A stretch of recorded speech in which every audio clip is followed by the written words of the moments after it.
সাধাৰণতে কিছুমান মাকে ব্ৰেষ্ট ফিডিং নকৰাই বটল ফিডিং কৰাই পেলাই ৰাতি খুৱাবলৈ চেষ্টা কৰে। ব্ৰেষ্ট ফিডিং কৰোৱা বা নাৰ্ছিং বটল ফিড কৰাও একেটা কথাই, গাখীৰটোত গোটেই ৰাতিটো যেতিয়া থাকিব মুখৰ ভিতৰত, তেতিয়া কেৰিজবিলাক আৰম্ভ হয়, সেই কেৰিয়াছ প্ৰচেছটো আৰম্ভ হয়। চ' আমি এইটো এডভাইচ কৰোঁ যে ৰাতি পৰাপক্ষত মুখখন চাফা কৰি ৰাখিব লাগে। 6 মাহৰ পিছৰ পৰা যেতিয়াই দাঁত গজা দেখে পেৰেণ্টছসকলে যত্ন ল'ব লাগে তেতিয়াৰ পৰাই। কিবা যদি বেলেগ খাদ্য খুৱায় 6 মাহৰ পিছত তেতিয়াও ব্ৰাছটো লগাব নোৱাৰে। একচুৱেলি অকণমান এটা এডভাৰ্চ এফেক্ট আহে ৰাতি যেতিয়া আমি ব্ৰেষ্ট ফিডিং কৰাই শুৱাই থৈ দিওঁ, তেতিয়া পোকে খোৱা দেখা যায়। মই বাৰে বাৰে কওঁ যে ৰাতি যেতিয়া শুই থাকোঁ, আমি ৰেষ্টত থাকোঁ, তেতিয়া একো বস্তুৱেই যাতে দাঁতত নাথাকে, লাগি খোৱা খাদ্য বস্তু একো যাতে নাথাকে, সেইটো আমাৰ এইম হ'ব লাগে। 6 বছৰত যেতিয়া দাঁতখিনি ওলায়, আগৰ দুটা দাঁত পিছৰ মলাৰ্ছকেইটা ওলায়, সেই 6 বছৰৰ পৰা 12 বছৰলৈকে মিল্ক দাঁত এটা সৰিব, তাৰপিছত পাৰ্মানেণ্ট ওলাব। সেই প্ৰচেছটো 12 বছৰলৈকে চলি থাকে। তো এই সময়ছোৱাত মাজে মাজে অভিভাৱকে মনিটৰ কৰাটো দৰকাৰ। নমস্কাৰ, গীতিমালালৈ আটাইকে স্বাগতম। আশা কৰোঁ আটাই ভালে কুশলে আছে। ধুনীয়া হাঁহি এটাৰ বাবে, খাদ্যবস্তুবোৰ খুব ভালকৈ চুবাই খাবৰ বাবে আৰু খানাৰ টেষ্ট ল'বৰ কাৰণে দাঁতৰ খুব প্ৰয়োজন। আজি সেইকাৰণে আমি দাঁতৰ কথা পাতিম, আৰু দাঁতৰ কথা পাতিবলৈ আমাৰ সৈতে আছে ছিনিয়ৰ ডেণ্টেল চাৰ্জন, খুব ধুনীয়া বনশ্ৰী বৰদলৈ বা। অকণো দেৰি নকৰি আহক তেওঁৰ সৈতে কথা পাতোঁ। অনুষ্ঠানলৈ স্বাগতম বা। সদায় আপোনাৰ এটা আহোঁ কৰি থাকোঁ, আজি আমাৰ গোটেইখিনি মিলিলে। এতিয়া প্ৰথম প্ৰশ্নটো দাঁতৰ বিষয়ে। যেতিয়া কেঁচুৱা এটা জন্ম হয়, তাৰ বা তাইৰ কেইমাহমান যোৱাৰ পাছতেই পেৰেণ্টছৰ ফাৰ্ষ্ট কুৱেশ্যনটো হৈছে দাঁত কেতিয়া গজিব। গতিকে আমি এটা শিশুৰ দাঁতনো কেতিয়া গজে বা কোনখিনি দাঁত গজাৰ পাৰফেক্ট টাইম, সেই বিষয়ে জানিম। একচুৱেলি দাঁত গজা আৰম্ভ হয় 5-6 মাহৰ পৰাই এটা দুটাকৈ দাঁত গজে। তাৰপিছত লাহে লাহে টিল দ্য এজ অফ 2 years, 2 বছৰলৈকে দাঁত গজি থাকে, গজি পেলাই কমপ্লিট হয় 2 বছৰলৈকে। আৰু সেইখিনি সময়তে প্ৰায় 6 মাহৰ পিছৰ পৰা যেতিয়াই দাঁত গজা দেখে পেৰেণ্টছসকলে যত্ন ল'ব লাগে তেতিয়াৰ পৰাই। যেতিয়া এটা দুটা গজাৰ পৰাই যত্ন ল'ব লাগে, হয়তো কপাহেদি চাফা কৰিব লাগে গাখীৰ খুৱাই পেলাই। আৰু কিবা যদি বেলেগ খাদ্য খুৱায় 6 মাহৰ পিছত তেতিয়াও ব্ৰাছটো লগাব নোৱাৰে, তো কপাহেৰে চাফা কৰিবলৈ আমি এডভাইচ কৰোঁ। দাঁতৰ 2 বছৰৰ কথাটো কওঁতে মোৰ মনত কুৱেশ্যন এটা আহিছে। আমি সাধাৰণতে ব্ৰেষ্ট ফিডিং বা স্তনপান আমি 6 মান্থৰ পাছতো বা কেতিয়াবা বহুতক দেখা যায় 2 বছৰ, ইভেন 3 বছৰলৈও শিশুটিক ব্ৰেষ্ট ফিডিং কৰাই থকা দেখা যায়। ইয়াৰ ইম্পেক্টটো কেনেকুৱা হয় শিশুৰ দাঁতৰ ওপৰত? 6 মাহৰ পিছতো ব্ৰেষ্ট ফিডিং কৰাই বা কিছুমানক 1.5 বছৰলৈকেও কৰোৱা দেখা যায়। সেইটো একচুৱেলি অকণমান এটা এডভাৰ্চ এফেক্ট আহে ৰাতি যেতিয়া আমি ব্ৰেষ্ট ফিডিং কৰাই শুৱাই থৈ দিওঁ, তেতিয়া পোকে খোৱা দেখা যায়। এইটো নাৰ্ছিং বটল কেৰিজ বুলি কয়। সাধাৰণতে কিছুমান মাকে ব্ৰেষ্ট ফিডিং নকৰাই বটল ফিডিং কৰাই পেলাই ৰাতি খুৱাবলৈ চেষ্টা কৰে। তো ব্ৰেষ্ট ফিডিং কৰোৱা বা নাৰ্ছিং বটল ফিড কৰাও একেটা কথাই, গাখীৰটোত গোটেই ৰাতিটো যেতিয়া থাকিব মুখৰ ভিতৰত, তেতিয়া কেৰিজবিলাক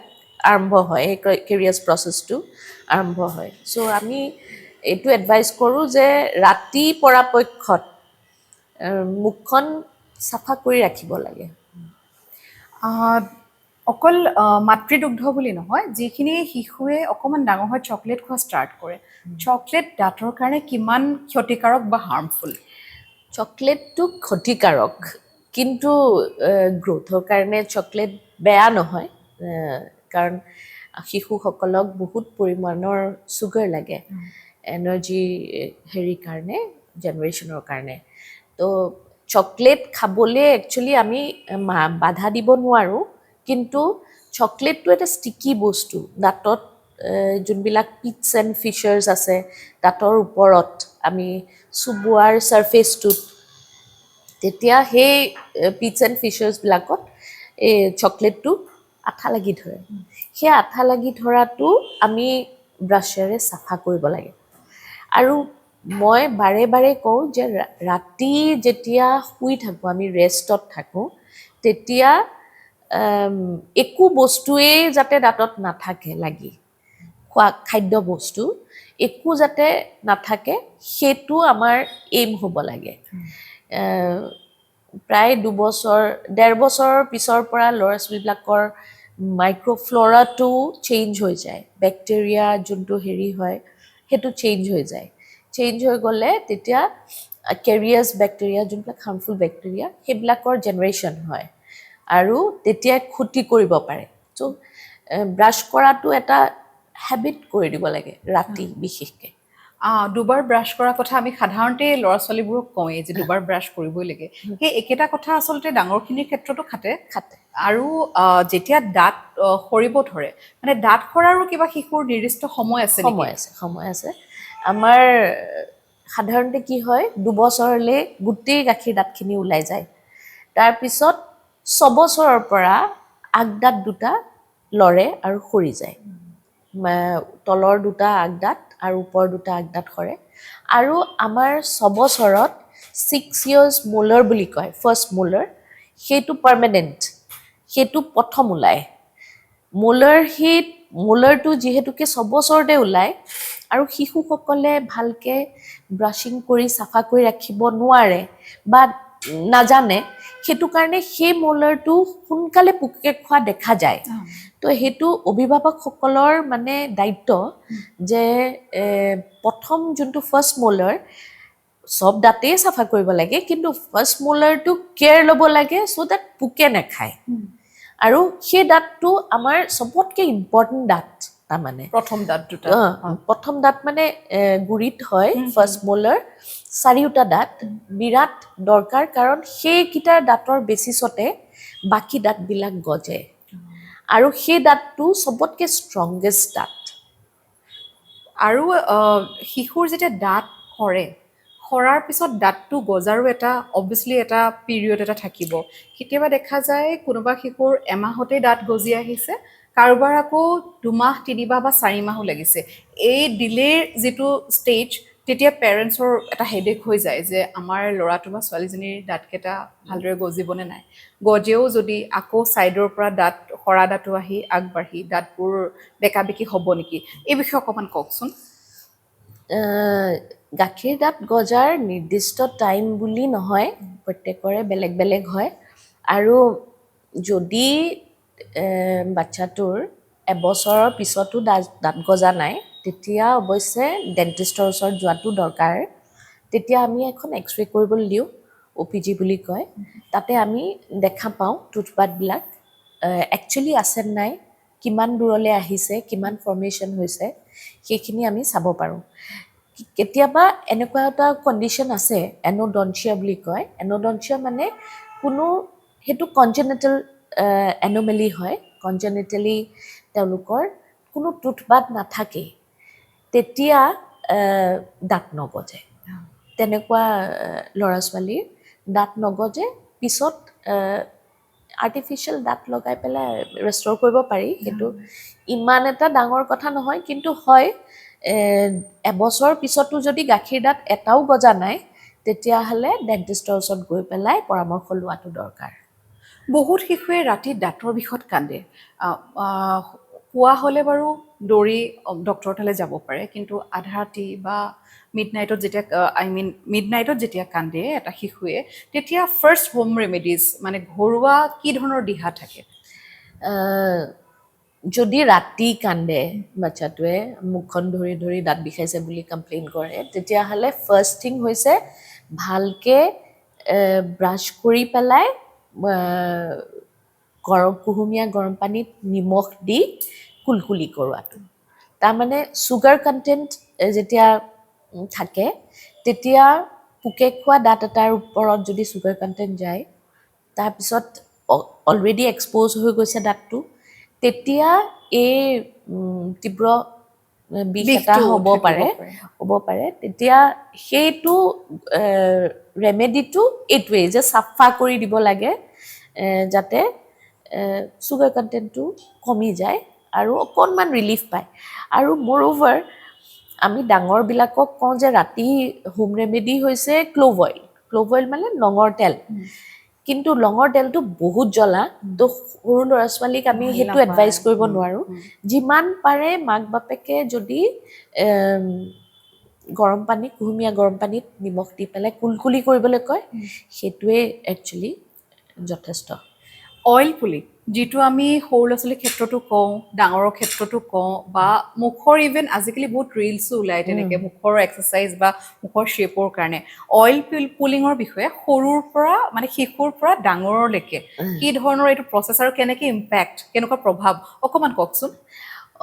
অইল পুলিংটো হৈছে কোকোনাট অইল বেচিকেলি কোকোনাট অইলটো আমি মুখত অলপ লৈ পেলাই কুলকুলি কৰোঁ অইলটো এনেকুৱা এটা মিডিয়া এইটো ছেপাৰেটিং মিডিয়া বুলি কয় অইলটোৱে কি কৰে মাজতে সুধিছোঁ কোকোনাট অইল হ'লে আমাৰ যিটো নৰ্মেল যিটো ঘৰত আমি দোকানৰ পৰা কিনি আনো কোকোনাট অইল সেইটোৱে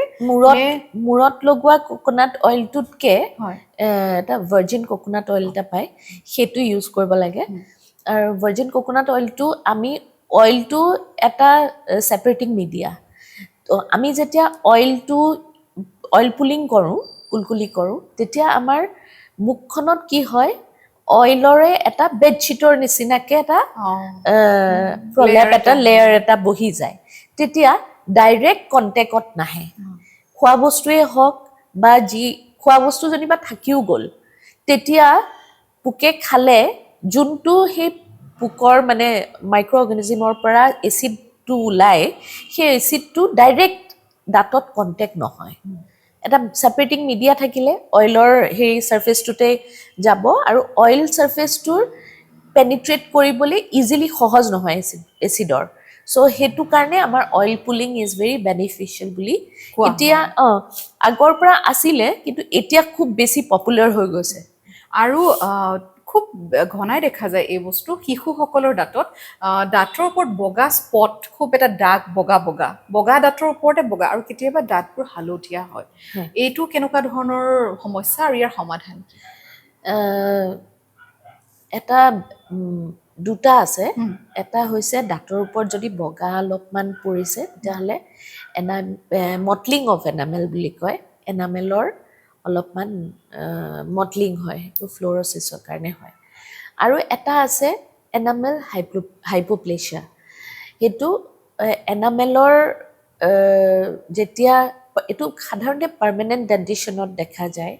যেতিয়া পাৰ্মানেণ্ট দাঁতবিলাক ওলায় তেতিয়া ওপৰৰ বগা হেৰিটো অলপ বেছি বগা বা ঠায়ে ঠায়ে অলপ নাইকিয়া হৈ গৈছে হালধীয়া হৈ গৈছে তেনেকুৱা স্কেটাৰ্ড স্কেফল্ডিং এটা থাকে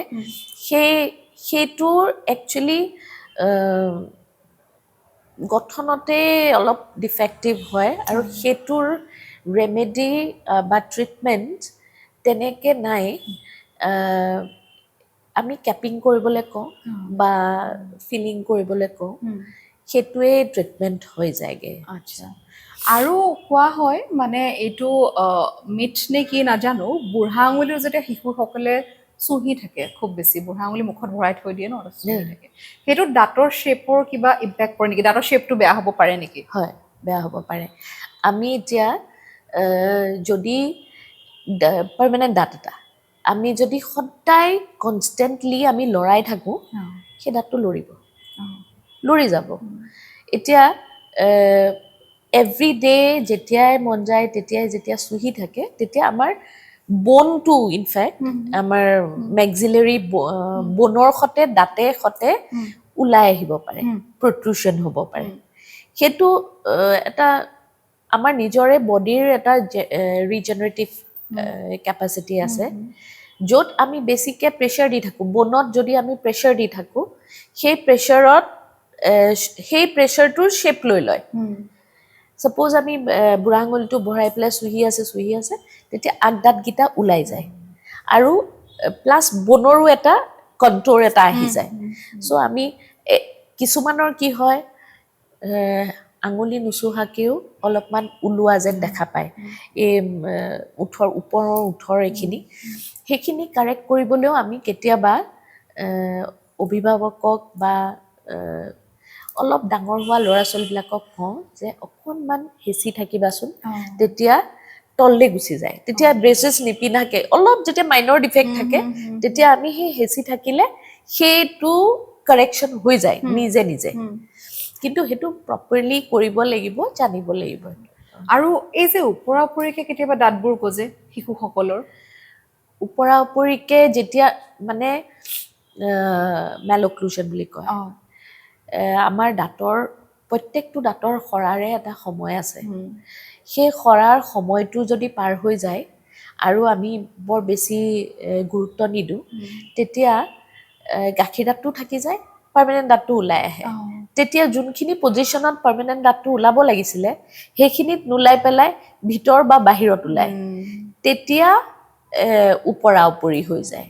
আৰু পিছত যেতিয়া একদম দাঁতটো ওলোৱাৰ পিছত সেইটোৰ কাৰেকশ্যন কৰিবলৈ আমি বেলেগ ট্ৰিটমেণ্ট কৰিব লাগে চ' সেইটো আমি মেলক্লুজন বুলি কওঁ সেইটো মাক বাপেকে একচুৱেলি 2 বছৰৰ পিছত যেতিয়া দাঁতখিনি ওলায় প্ৰথম কথা হৈছে ব্ৰাছ কৰিবলৈ ভালকৈ শিকাব লাগে বা মাজে মাজে ছুপাৰভাইজ কৰিব লাগে পেৰেণ্টছে তাৰপিছত পাৰ্মানেণ্ট ডেণ্টিশ্যন ওলায় 6 বছৰৰ পৰা 6 বছৰত যেতিয়া দাঁতখিনি ওলায় আগৰ দুটা দাঁত পিছৰ মলাৰ্ছকেইটা ওলায় সেই 6 বছৰৰ পৰা 12 বছৰলৈকে মিল্ক দাঁত এটা সৰিব তাৰপিছত পাৰ্মানেণ্ট ওলাব সেই প্ৰচেছটো 12 বছৰলৈকে চলি থাকে তো এই সময়ছোৱাত মাজে মাজে অভিভাৱকে মনিটৰ কৰাটো দৰকাৰ বা চেকআপ কৰিবলৈ আমি মাতো 6 মাহৰ মূৰত এবাৰ ডেণ্টিষ্টক দেখাব লাগে আৰু এই সৰু ল'ৰা ছোৱালী খেলি থাকোঁতেও কেতিয়াবা পৰি যায় আনফৰ্চুনেটলি দাঁত ভাগে যেতিয়া কেতিয়াবা কাৰোবাৰ ফ্ৰণ্ট টিথ ভাগে কেতিয়াবা খুব জোৰে দুখ পায় সেই যে ভাগি যোৱা দাঁতটো আকৌ নতুনকৈ গজিবলৈ আমি ৰৈ থাকিব লাগে নে সেই ভাগি যোৱা দাঁতটোৰ বেলেগ কিবা মানে আকৌ আৰ্টিফিচিয়েল দাঁত লগাবলগীয়া হয় এতিয়া কথা হৈছে কি কিমান সৰু ল'ৰা ছোৱালী কোনটো দাঁত সৰিলে বা ভাগি গ'ল যদি গাখীৰ দাঁতটো ভাগি গ'ল তেতিয়াহ'লে পাৰ্মানেণ্ট দাঁতটো তাৰ জেগাত ওলাই আহিবই সেইটো চিন্তা কৰিব নালাগে কিন্তু যদি বোলে 6 বছৰৰ পিছত নতুনকৈ পাৰ্মানেণ্ট দাঁতটো ওলাইছিলেহে সেইটোৱে ভাগি গ'ল তেতিয়া সেইটো চিন্তাৰ বিষয় কাৰণ পাৰ্মানেণ্ট দাঁতটো যদি ভাগি যায় তাৰ পিছত আৰু দাঁত নোলায় তো তেতিয়া গৈ পেলাই আইদাৰ এনেকুৱাও হয় যে বাচ্চা নহয় অলপ ডাঙৰতে এক্সিডেণ্টেলি আগৰ দাঁত দুটা গোটাই এক্সিডেণ্টেলি ওলাই আহে তেতিয়া আমি ৰিইমপ্লাণ্টটো কৰিব পাৰোঁ যদি 12 ঘণ্টাৰ ভিতৰত আহে আৰু প্ৰভাইডেড সেই দাঁতটো যোনটো সৰি গ'ল গোটাই বা ওলাই গ'ল সেই দাঁতটো যদি গাখীৰত ভিজাই থৈ দিয়ে আৰু ডেণ্টিষ্টৰ ওচৰলৈ লৈ আহে তেতিয়া আমি সেইটো কি কৰোঁ সেই চকেটটোতে আমি সুমুৱাই পেলাই RCT কৰি সেইটো ষ্টেবিলাইজ কৰি দিব পাৰোঁ সেইটো খালি দাঁতটো মৰি যাব আৰু পাৰ্মানেণ্টলি থাকি যাব কিন্তু ৰাখিব পাৰি তেনেকুৱা কৰিছোঁ আৰু ছাকচেছফুলি কৰা হৈছে থাকি দাঁতৰ বিষয়ে কথা পাতিছোঁ যেতিয়া বহুত কথা ওলায় কিন্তু সময়ৰ এটা তাগিদা থাকে সেইটো বাবে একেবাৰে আমাৰ ভিউৱাৰ্ছৰ লগত ডাইৰেক্টলি আপুনি কওক যে দাঁতকেইটা ভালে ৰাখিবলৈ মানে যেতিয়ালৈকে আমি থাকোঁ জীয়াই মানে দাঁত ভালে ৰাখি থাকিবলৈ আটাইতকৈ ইজিয়েষ্ট টিপ দুটা দিয়ক ভিউৱাৰ্ছক আমাৰ ভিউৱাৰ্ছক গীতিমালাৰ ভিউৱাৰ্ছক টিপছ বুলি ক'লে একচুৱেলি ৰাতি ব্ৰাছ কৰাটো খুব দৰকাৰ ৰাতি ব্ৰাছ কৰিব লাগে তাৰপিছত ফ্লচিং কৰিব লাগে ফ্লচিং কৰাৰো এটা প্ৰচিডিউৰ আছে টেকনিক আছে কাৰেক্ট টুথব্ৰাছিং প্ৰচেছটো আপোনালোকে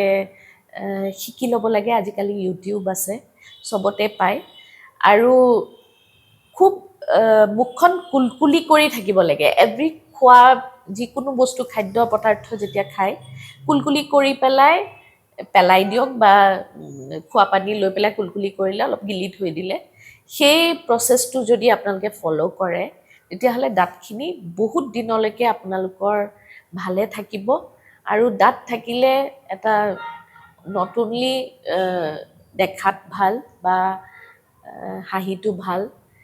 কিন্তু চুবাবলৈও আমাক বুঢ়া বয়সতহে বেছিকৈ দাঁতখিনি লাগে ডেকা বয়সত আমি গমেই নাপাওঁ কিন্তু বুঢ়া বয়সত আমাৰ দাঁতখিনি বহুত দৰকাৰ বুঢ়া বয়সলৈকে আপোনালোকে দাঁতখিনি সবল কৰি ৰাখক তাকে পৰামৰ্শ দিব বিচাৰোঁ ধন্যবাদ বনশ্ৰী বা আপোনালোকে ইমান সময় চাই আছিল বনশ্ৰী বাৰ লগত দাঁতৰ বিষয়ে আগলৈ আৰু কথা পাতিম আজি সময়ৰ তাগিদাত আপোনালোকক এৰি যাবলৈ ওলাইছোঁ পুনৰ লগ পাম ভালে থাকক নমস্কাৰ নমস্কাৰ